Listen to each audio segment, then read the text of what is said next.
ஆட்சி அதிகாரத்துக்கு வந்ததுக்கு அப்புறமும் சரி, ஒன்னே ஒன்று சொல்ற, எழுதி வச்சுக்கோங்க. இதுக்கு முன்னாடி இருந்தவங்க மாதிரியோ இல்ல இப்ப இருக்கிறவங்க மாதிரியோ ஊழல் செய்யவே மாட்டான்.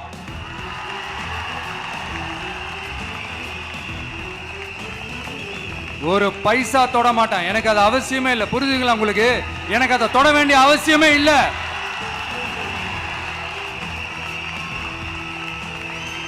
ஒரு துளி ஊழல் கரை கூட படியவே படியாது, படியவும் விட மாட்டான்.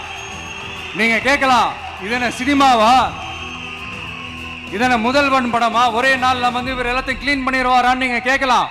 ஓகே, பிராக்டிகலா அது பாசிபிள் இல்லதான். But it is a process, right? It is a process.